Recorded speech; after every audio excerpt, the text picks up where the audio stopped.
Mogyar bisa menanten katungan budisaning Norwati yang kadhaluya Agung Prabu Wiwak Prabowo agung ateges kebak ingkang dahan kang samana adiluhung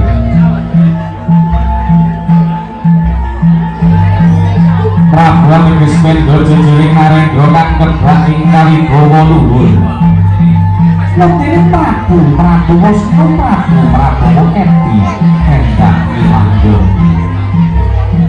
Damyak kang samya lumaksana hanayang sang temanten kakung kang anyar dilalopo tinggake Riyangan janggoling prakasimpir lembehane Lamun Tamtama Sumbaga Wiratama prawira kalugun jayeng tatak tangguh tanggon tanggel Jawa Pratenenggo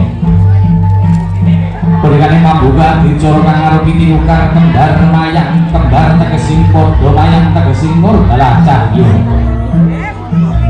sawanipun kaning tukar kembar mayang temanten sarimbit anindakaken awujuding aturan dicaraning gantalan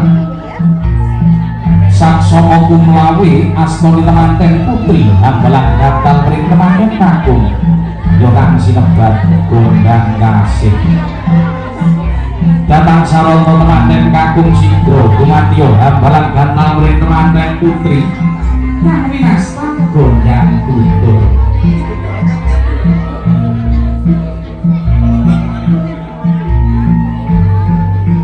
temanten saribit kampus marmakian tiga caket bongkor kencana wadahing sekar setama